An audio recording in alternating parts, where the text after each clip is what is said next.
Hello, hi everyone. Good evening, good afternoon, good morning, wherever you are. Thank you for joining our weekly live talk show, Open Up. My name is Sivam Velaidam. I'm the founder and the president at VoiceAman 360. We have an amazing guest today to share her life journey with us. Before I bring her to the discussion, I want to give you a couple of information about our organization. VoiceAman 360 is a non-profit organization founded in 2020 and also based in London, Ontario, Canada. And our focus is the well-being of boys and men. Basically, whatever the issues that our men and boys that they are facing on a regular basis, we want to create awareness. We want to create a safer space to share their experiences. Of course, there are no limitations with the gender, age, nationality, or ethnic groups. All walks of life can participate in open up our live talk show podcast actually. And the every week we bring an individual profession expert to share their experiences, of course, and talk about discuss about men and boys issues. Today we have like I said, before I bring her to the screen, I want to go through our disclaimer. We would like to remind you that VoiceOven 360's mission is always delivered with good faith toward peaceful harmony. The views and opinions expressed in today's episode are those of our speakers, do not represent VoiceOven 360. Our organization engages in discussion forums to offer inspiration and create awareness of the issues of men who wish to overcome their life challenges. We are not providing medical or therapeutic advice. Should you require that type of assistance, we recommend you contact a medical professional immediately.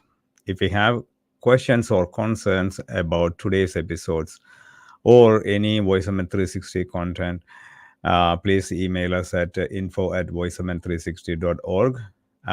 Today, we have an amazing guest, Esther Kalaba, registered psychotherapist, art therapist, and health and wellness consultant, founder of the Seed Lodge and People of the Prana. You can find her on Twitter, the People of the Prana, and then her email address is the seedlodge@gmail.com. Of course, the website address is www.peopleoftheprana.com. I'm going to share that later on. In the meantime, let's bring her and then thank you, Esther, joining. Oh, sorry, you are muted. Go ahead. Yeah, thank you for inviting me, Sivan. Absolutely, absolutely. It's great to have you. I want to start, of course, you have so many things to share, but I want to start with what inspired you, influenced you to become a psychotherapist, even art therapist and wellness consultant. Yeah, go ahead. Yeah, I don't think you get inspired to do these professions. I think you're kind of called into doing these professions. So I think I was really good at listening to people my whole life, and I think I got called into doing therapy because that's the skill that you need to be a really good therapist, is to be able to listen to stories, a lot of stories, and also a lot of difficult stories.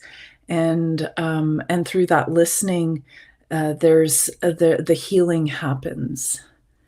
And so, I mean, there's a longer story. That's the shorter story. But I was diagnosed with cancer when I was 16, so I got down the wellness path very early in life, and I had to really ask myself the questions of, healing on a physical level, but also the healing that happens on an emotional and mental level. And I do believe that all illnesses do have an emotional component to them. And so that's how I kind of began my journey.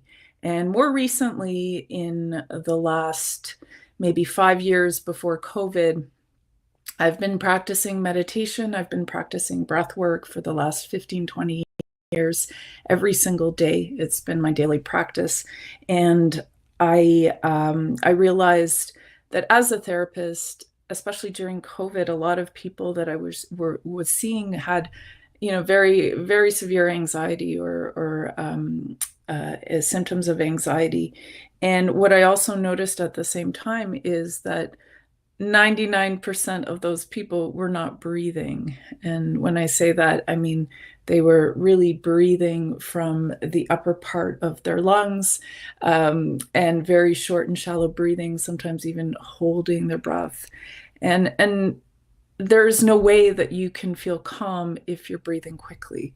And so that was the first thing that I noticed. And that's when I started teaching people how to breathe and really teaching them the tools of how to integrate the breathing skills in everyday life, because we breathe at every moment during the day. And this really, really influences our mental health, our emotional health, but also our physical health.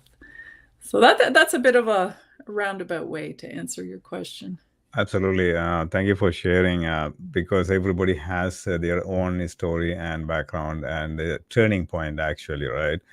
Because wherever you want to go, or wherever you want to start, there's an emotional connection. Of course, a personal,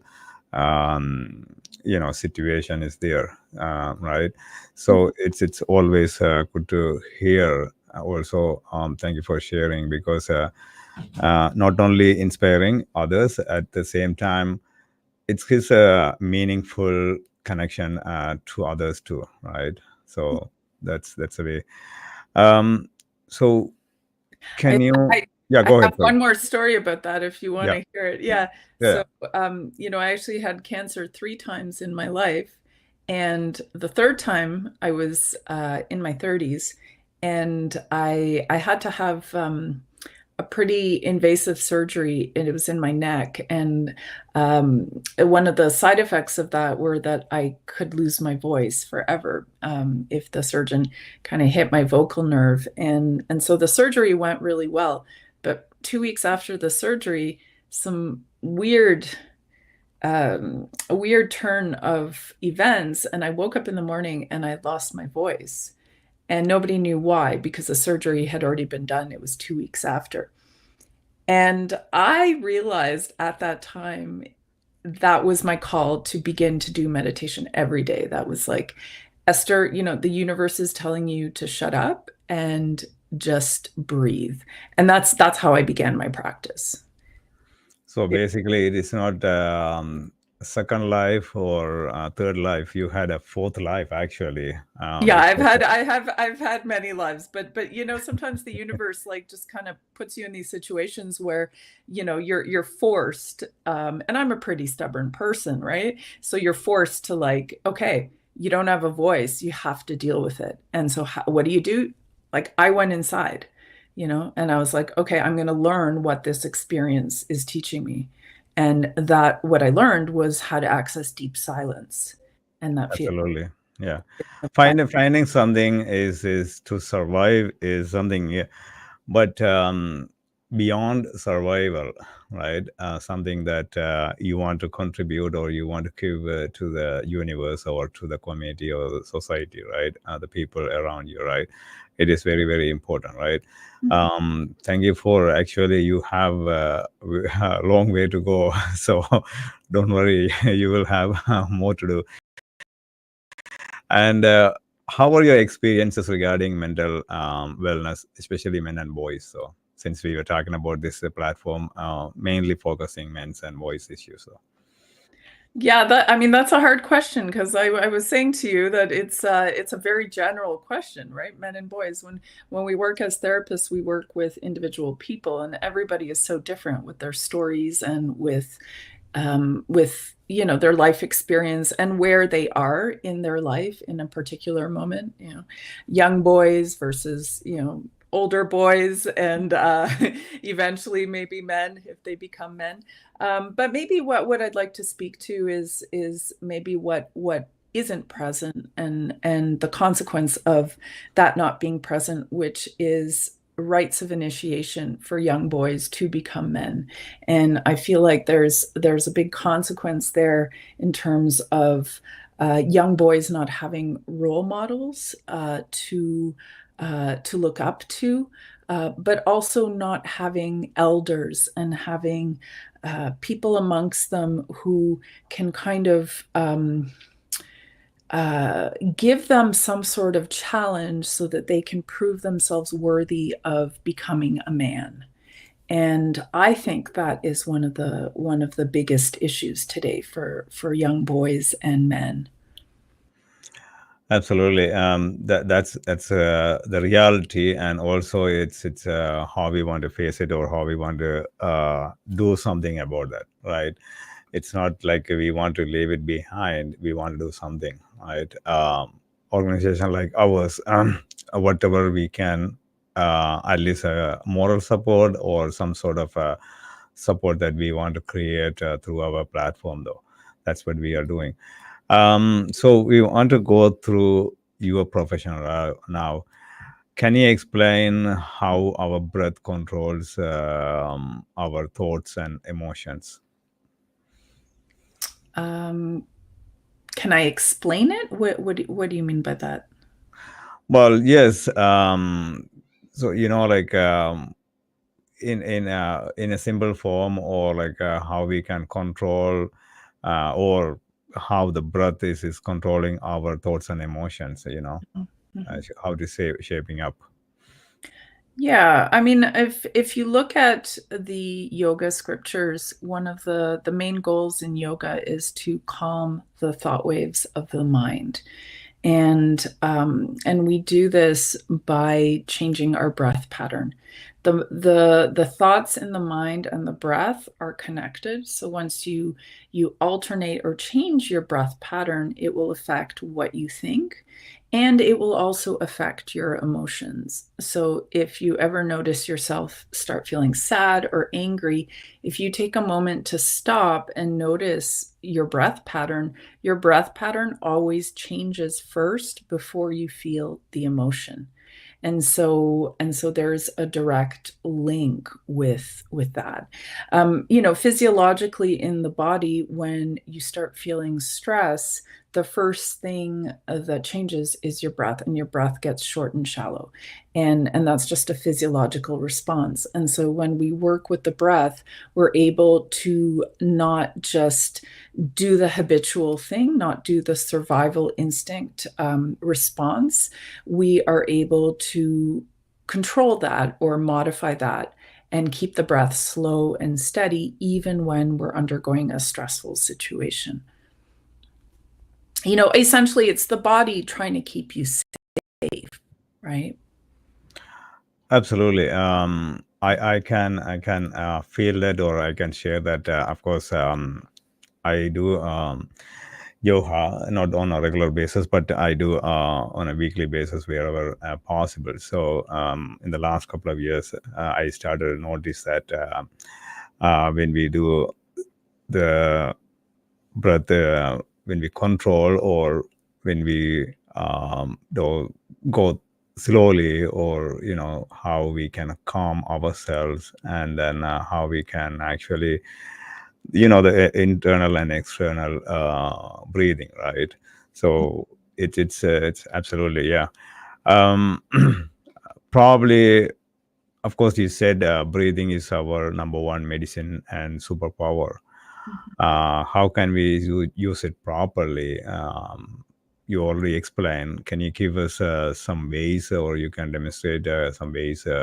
People, whoever is watching on the other side, they can, practice. If Yeah, it's sure. possible. Yeah. Yeah, well, breathing is the one thing that most people don't know how useful it is, and how it's like a medicine chest inside your own body. So when you're feeling too stressed, you can do certain types of breaths to slow your breath down and make you feel less stressed. And the other side, when you're feeling tired or kind of sluggish or lethargic, you can do breaths that actually give you energy. And you can also do breaths to help balance the two hemispheres of your brain so that you feel calm. So there's so many breaths you can do to influence your mental and emotional states. Um, and so breathing is the superpower, and really it's the most natural way to positively influence your mental and emotional health. And so in terms of techniques, there's so many different ways that you can breathe. So I don't really say that there's a right way or a wrong way. And why is that? Because the way that we breathe is habitual. In other words, we've learned it from somewhere, and the way that you breathe is it kind of encodes your family patterns, everything about your life is encoded in your breath. So I don't like to say that there's a right way or a wrong way. People breathe according to whatever situation they're in. If you grew up in a really stressful household, or you live and work in a very stressful environment, chances are your breath is rapid because that's just the circumstance where you live. But what I do say is that there's a consequence to the way that you breathe. So if you breathe quickly, short, and shallow, you will tend to feel more anxiety. Like that's just the result. So the first thing to do is to slow your breath down.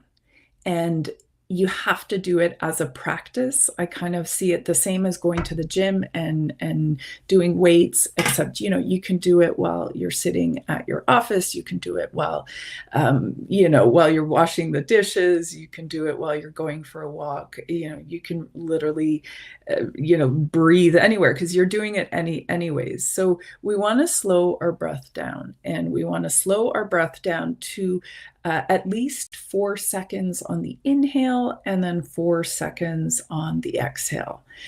Normally, do you know how many breaths people normally breathe per minute? That's a question back to you, Sivam. I kind of like know, but I don't remember on top of my head. Take a guess. Take a guess. How many on the average person? How many breaths do they do per minute? Per minute? Mhm. Is it 15 to Yeah. yeah, somewhere around that? Yeah, Yeah, I 15 to think. 20, right? Yeah, 15 yeah, to 20. yeah. So for you to kind of feel calm, you need to be going ideally 4 breaths a minute. That's a big difference, isn't it? It's a long inhale and long exhale, right? Yeah, Mhm, yeah. mhm. Yeah. Yeah. So 4 to 6 breaths a minute, you'll start feeling a difference, right? And I think it's 6 breaths a minute. If you're doing an inhale for 5 seconds, exhale 5 seconds, that's 6 breaths a minute, right? Yeah. Absolutely. And also the most important thing is, yeah, you said, whenever, wherever possible, right? It is not like always we are not going to think about that, but as much as possible, either while we are driving or waiting at the signal, or, washing dishes, or even talking to somebody or doing something, at least being aware of your own breath, right? So that's the way you kind of like starting where you can slow down, and then start to feel better though, right? Even when you go for a walk, right? Even sitting at the desk or wherever possible, right? It's Yeah. absolutely, yeah. Yeah, and you'll notice, like, people, for example, people that work in offices in front of a computer, they stop breathing as soon as they start checking their emails. And this has been like scientifically proven, like they start holding their breath, or their shoulders tense like this. So these are the moments where you want to very consciously do these exercises. And we have a series where we're literally counting people through breathing, right? So you start at, the 4-second inhale, 4-second exhale. And then when that feels easy to do, then you go to 5 seconds, then you go to 6 seconds. And so that you're working up gradually. It's just the same as learning an instrument where you're like doing your scales or just doing any sort of exercise, right? Because breathing is very physical. We have, we have these beautiful muscles, which when I teach my beginner class, so many people don't even know where their diaphragm muscle is and don't even know that the diaphragm muscle is the reason you are alive, because if anything happens to that muscle, you cannot breathe, because that's what keeps your lungs pumping. And a lot of people aren't even aware that they have a diaphragm muscle till they take my class, right? And the other part of that is, in order for your breath to become slower, you have to start breathing through your belly, right? So this is the most basic thing. If anybody can just take away, you put your hand on your belly right in front of your belly button, you inhale deep and you allow your belly to relax and just like get big, big, big, like a balloon. And then when you exhale, you bring your belly button towards your spine and you slightly contract your abdominal muscles.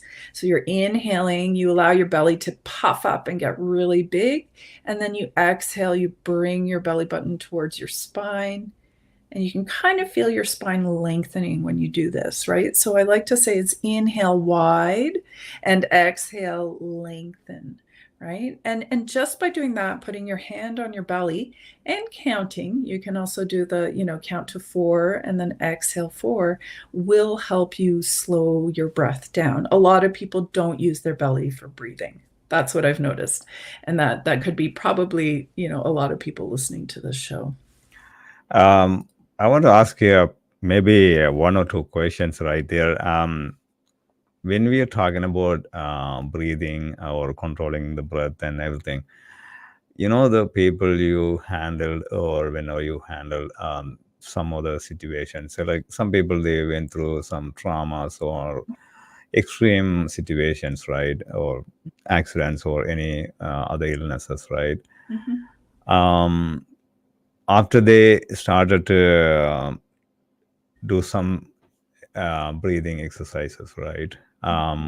Probably, a couple of days. So, what kind of like a changes they can see? Well, it's not an immediate result, but over a period of time, like what kind of personally they can feel or they can see the changes, though. Yeah.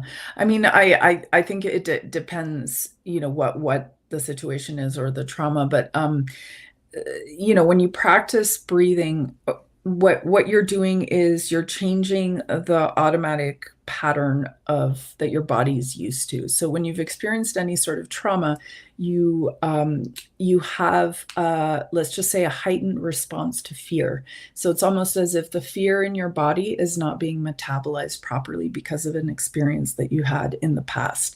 And so when you change your breath pattern, let's say like you think about things that are really, really painful and you keep that breath pattern of inhale to 5, exhale 5, and you can keep that continuously going.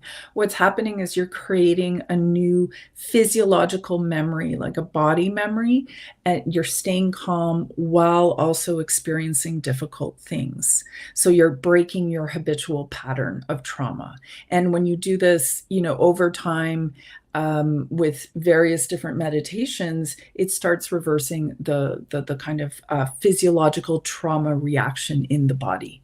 And it's very, very powerful. And the other thing is that the reason why I'm asking the question is that especially with those some difficult situations that they are going through, some emotional challenges, right? Mm-hmm. um, how they feel like of course, once they started to slow down the breathing, with the breath and everything, at least they can slow down the thoughts and reactions and any other emotional challenges, right?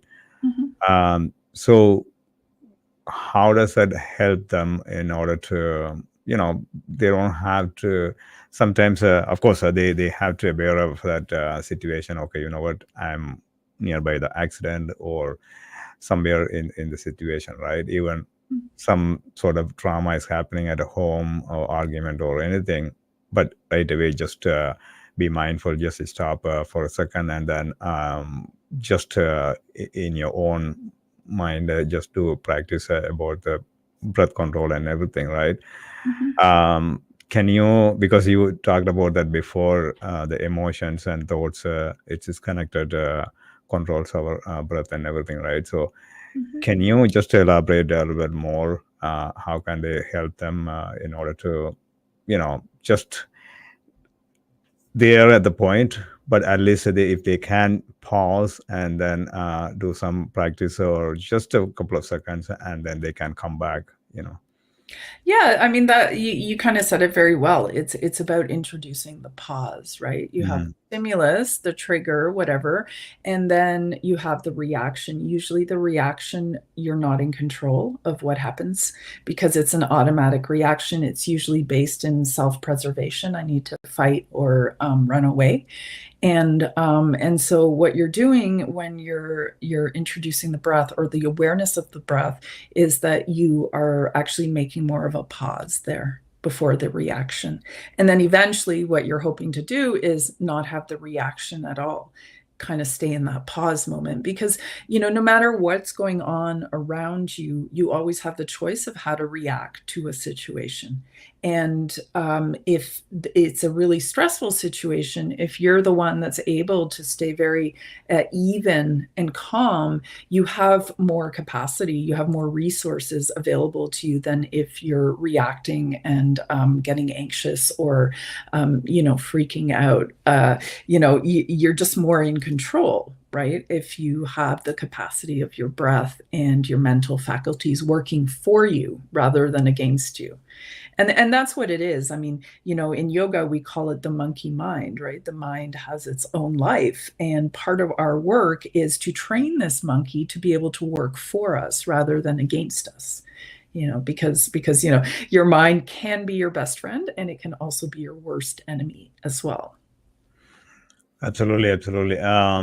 So thank you for the explanation, though it will help people, and of course, um, so one thing I want to ask you is that before they are in the situation, and then what's it's very hard sometimes, especially we are human being, and end of the day, like it's not in our hand, but at what point they can at least, what, no, it's you're telling your mind that it's time to just take a pause or something like that. What kind of trigger or what to expect, how we can bring a person to aware of that, at least that particular second, though, to take that control or whatever. I mean, I like, I don't know, that's a weird question. Like, you can't do anything for anybody else. It has to Right, be a choice that you make for yourself, right? right, Like this stuff is the thing, we have these unconscious automatic responses to right, situations. We've learned this. This is childhood stuff, right, right? And somebody says something, you react a certain way. You have no idea why you've reacted, except probably one of your parents did the same thing and you're just copying it, right? Very right, unconsciously. It's the imprint, right? And right. so all of this stuff is, you have to kind of take a bit of an effort to go, okay, what am I doing? And do I want to do something different? Breathing, it's like exercise. You're not going to run a 20K marathon without preparation. You do a little bit a day, right? I say to people 3 minutes before you brush your teeth. It's the same as brushing your teeth. This is part of mental hygiene. Like, we think we can be strong and resilient and calm, but we don't work at it. Do you know what I mean? That makes no sense, right? You do a little bit a day, and maybe for some people you need to do a bit more because there's a higher level of stress there that you're working with. So you do a little bit a day, and that becomes your body memory. And then in those times of stress, oh, I know how to do this. I can stay calm. But you're not going to learn it when you're stressed out and you're having a moment. maybe, but you know what I'm saying? Like this becomes a kind of like a habit, Yeah, a the more daily you habit. practice, I think the important thing is being present, right? You know what's going on. At least if you know, if you can see that, or if you can actually, in your mind, in your brain, that what's going on. If you can realize it, if you can recognize it, being present, that's more. It will help that person, right, in the situation. I hope, is that right? Yeah. Yeah, I mean, a lot of people don't even realize what a resource their breath is. Mm-hmm. And all you have to do is just kind of listen to the inhale, listen to the exhale. That's it. And in those stressful moments, if that's all you'll do, you can do in a moment is just go, okay, I'm just inhaling and exhaling, which, I have to say a lot of people naturally do that. Like in stressful moments, people just say breathe, that I've heard all sorts of people say that. It's a very natural thing to do, right? But part of it, we're so busy scrolling our phones or our mind going to all these other places except for what's real. And pretty much the only thing that's real is this connection to the breath in this moment. That's it. Absolutely. Yeah. Like everything else is stories or fantasies or Yeah. but this is the most real. Is I inhale and I exhale and I can feel that, and there's a certain quality, and as soon as I can listen to that, then everything else is kind of easier to handle. Yeah. Absolutely, absolutely. Yeah, it's kind of like a weird question, but I want to ask you though. Like when we talk about meditation and everything, what what we doing in those moments though, like meditation? Are we focusing only on breath, or what else we do? Because some people they may confuse, or they just talk about what, do meditation, do meditation, do meditation, but what you are actually doing in those moments though. Yeah, well, there are so many different types of meditation. So again, Mhm. it's depending what the goal of the meditation is. There's certain meditations that help still the mind or focus the mind. A lot of meditations that use mantra or sacred sounds, they help really focus the mind. There's some meditations that are based in visualization. And there are some meditations which use the breath or different patterns of the breath. And, the way I like to see it is that really meditation is the ability to be with what is, to drop the mental constructions or perceptions, and to be in the present moment with all the sensations, and to be with what is. That's kind of what I would call meditation. Absolutely. Yeah. Yeah. Thank you. Thank you. Thank you. Um, so, how to achieve a nervous system resilience? Can you explain though? Yeah. How to achieve it? Practice. That's a simple answer, simple way. Like all of this thing, there's no magic pill. Nobody, you know what I mean? Like I think but the thing that I find very sad, right, is that people go to school and sometimes people go to school for many, many years.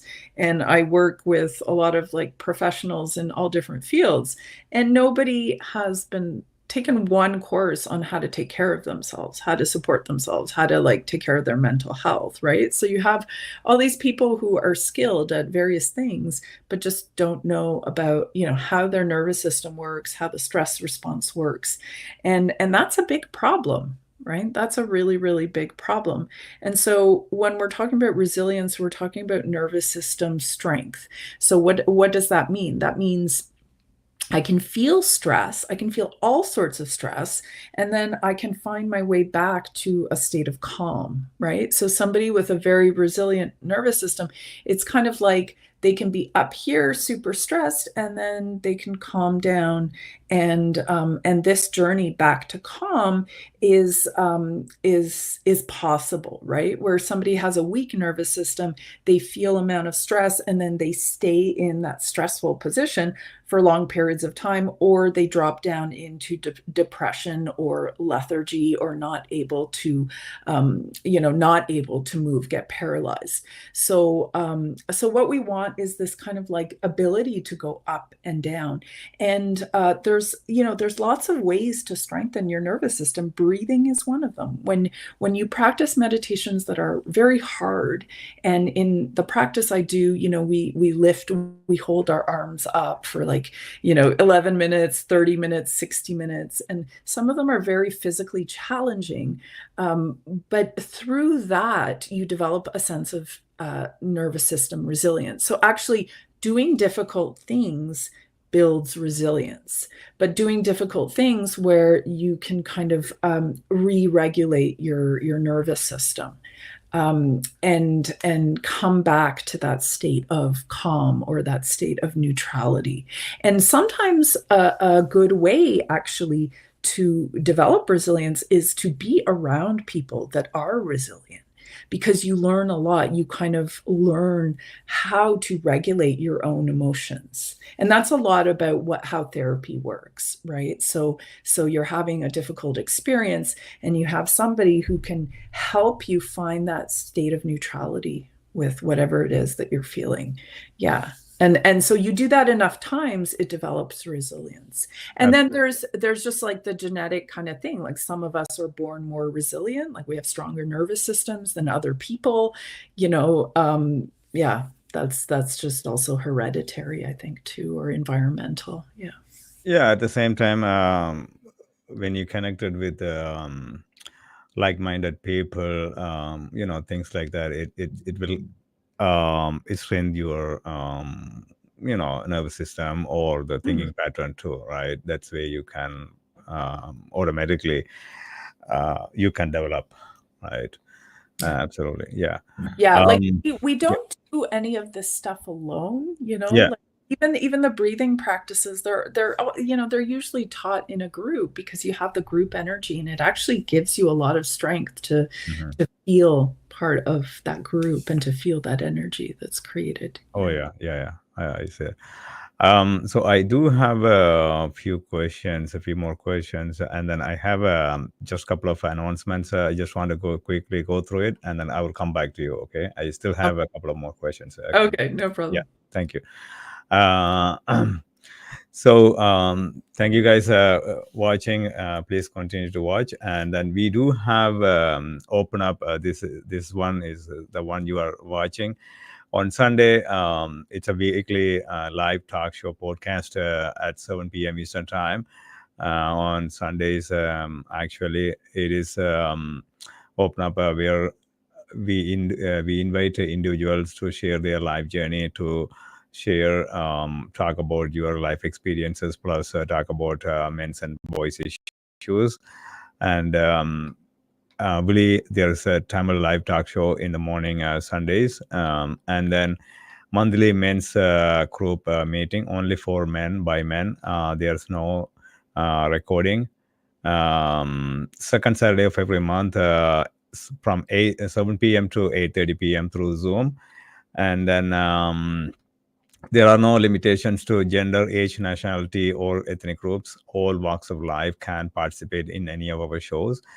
If you want to be a guest on any of our shows or willing to be part of our organization, please reach out to us. Phone number is 226-289-8784. Email address is info@voiceomen360.org. Website is www.voiceomen360.org. Facebook, we do have a page and group. Please join our Facebook group, Voiceomen 360, and then other social media links, Instagram, LinkedIn, Twitter, TikTok, and YouTube. Please subscribe to our YouTube channel, Voiceomen 360. There are plenty of more than 500 episodes over there. You can watch it. Coming back to it's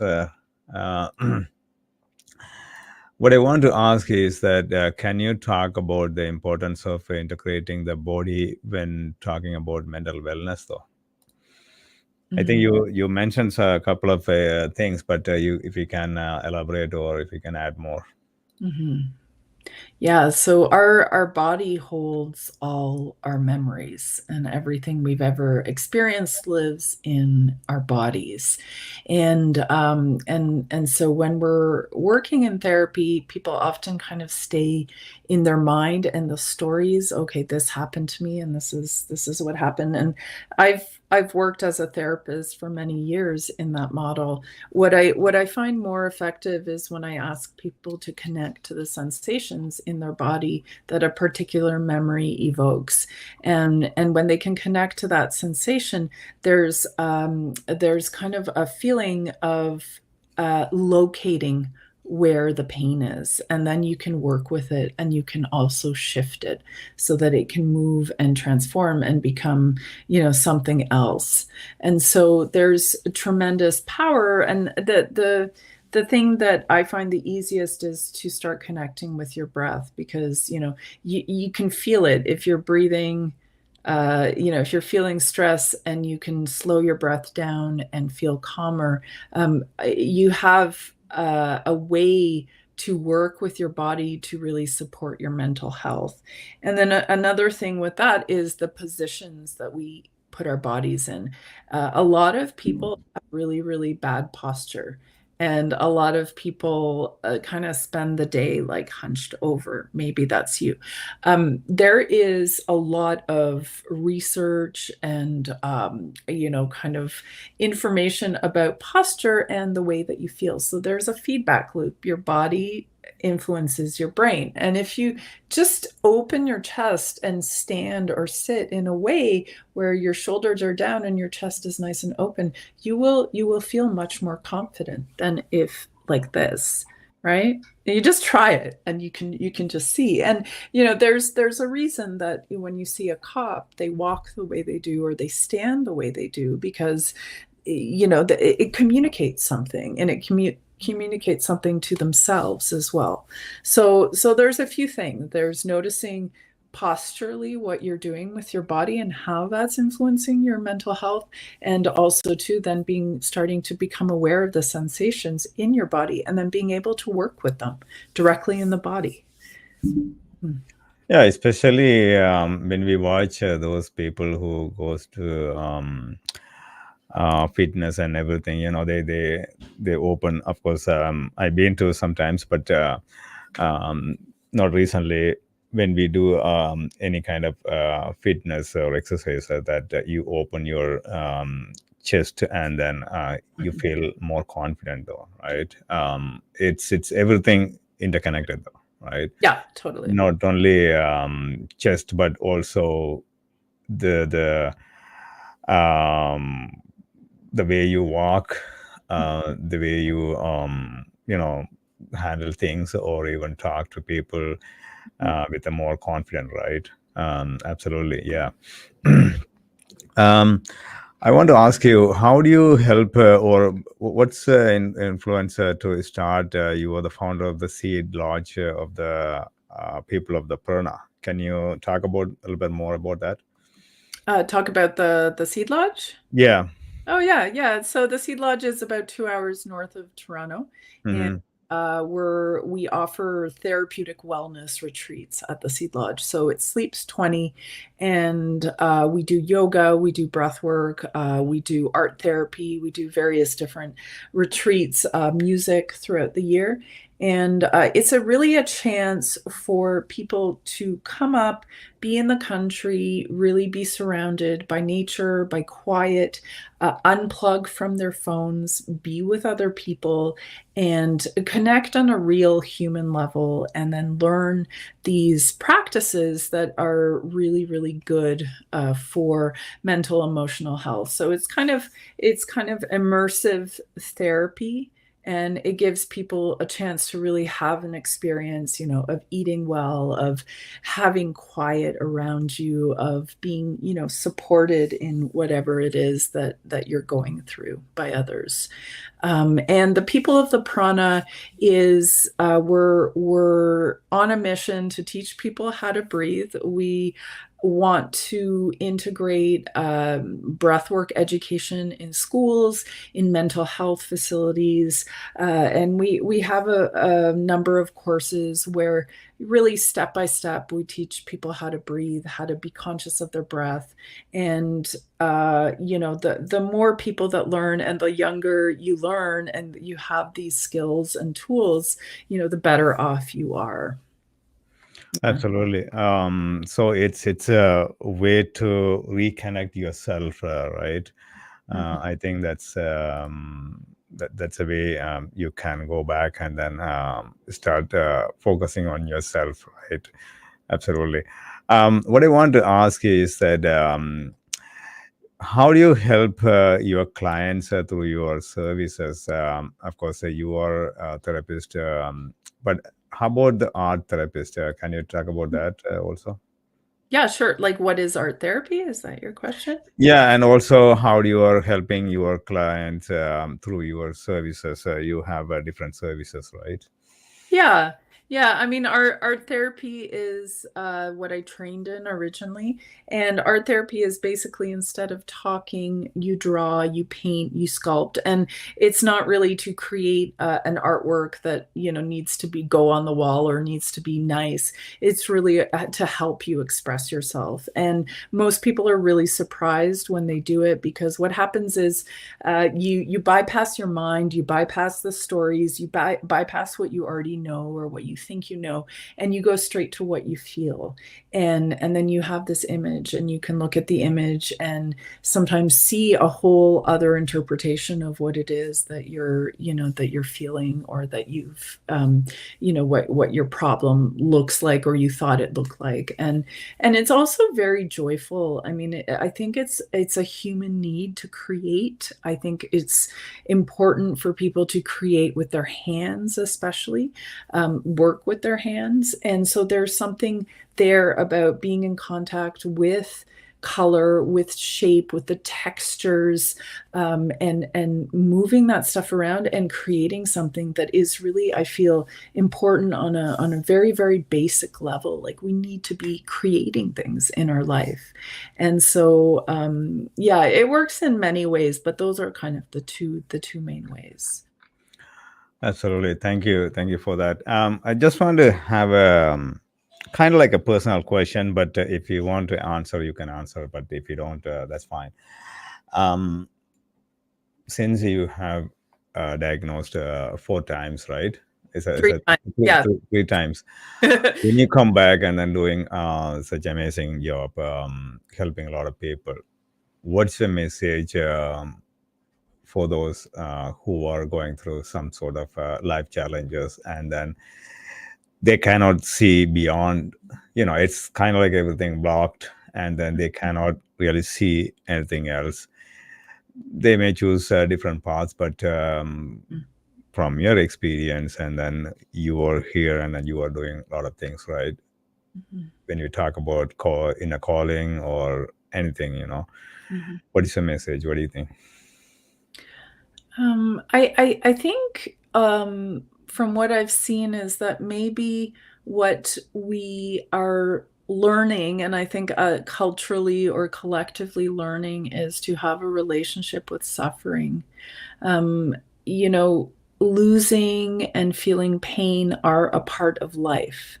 And sometimes, it's or maybe culture kind of gives us this message that this is not a part of life, but it is. I mean, everybody goes through periods of suffering and difficulty, and part of the work is maybe being curious enough, or maybe being able to find the way through, to find that path where everything seems dark and obscure, because there's always a path, and sometimes we can't see it. Sometimes we have to feel it. Sometimes we just have to trust that it's there, but there is always a way through.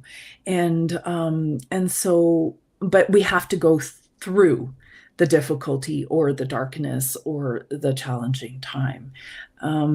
So I guess, you know, I don't know if that's a message, but it is a part of life, and we develop the skills by staying with it. And this is what we can then offer those who come after us. This is our wisdom, and then this becomes our teaching, right? And it's what makes us stronger. And I think, you know, what I was talking about at the beginning, that boys don't have initiations. Initiation is something that brings you in real close contact with death, and maybe even, you know, like maybe even results in your death, right? Like there's an element there that this is real, right? Like this is really there's a weight to it. And so in this initiation that normally occurs in adolescence, you learn how to be in the difficult moment, right? And you learn to find the way out, or find your way out. And then you come back to the community and you can tell everybody about it, right? Right. So in your case, can we say that you found the purpose of your life, the one you're calling as an inner calling, or that's your call? Yeah, I mean, I don't think I have a choice at this point. You know, Well, I mean, this is we what have I a lot of do. choices, right? Everybody has a lot Well, of choices, but in your case, like sometimes we pick specifically. You said, you know what, I really want to focus on breath, right? And then you start work on that, right? So none of this is a choice. It's kind of it's given to me, and yeah, so it's like, you know, what do I do with it? Well, I have to share. You know, right, I was taught these techniques by my teacher, yeah, who was a master in this, and when he left his body, the realization that I had was, oh, he's not here anymore. What does that mean? That mm, means I got to do the work. You yeah. know? Yeah. Yeah. Well, the thing is, like, it's you know, the way of how are we going to contribute, or how are we going to take it, because it's a handed in a way, it's in your to it's handed to you, but what you going to do with that, right? If you have Mhm. something, it's really worth, and then you cannot just play around. You really want to do something about that, right? Whether you're going to make it huge things, or you want to make it useful for the whole society, or things like that. Otherwise it's destroying completely, right? Thank you, Esther, for joining and then sharing a lot of information, and especially your personal life stories, life experiences. That's really adding more value to yourself, and then value to our platform, and also whoever is watching it anywhere, they can pick at least one or two lines, or the whole story. End of the day, the one two things I can pick from this conversation, though. One is accepting the suffering is part of our life, right? And then go from there. And also the breath, absolutely, right? Breath is everything based on our breath, right? So it's really amazing. Thank you for your contribution. Thank you for your time and everything. Thank you. Oh, you're so welcome. You're so welcome. Absolutely. I'm going to post the email address. Of course, you can find her on Twitter, the People of the Prana, and then the Seed Lodge at gmail.com, and People of the Prana.com, the website. So I'm going to post it, and then people, you can reach out to her, and then see if you guys want to, have any questions, or any sessions or anything. You are more than welcome to reach out to her. Thank you. Thanks a lot again. Thank Thank you. you. Thank Thank you. you. Thanks. So far, we had Esther Kalba. She was joining, actually sharing her life stories. And then, like, again, just a one quick request to all of you guys. So whatever you guys see in today, watching, please share with other people. This way we can reach out more people, we can serve more people. All right, thanks a lot. See you next time. Thank you.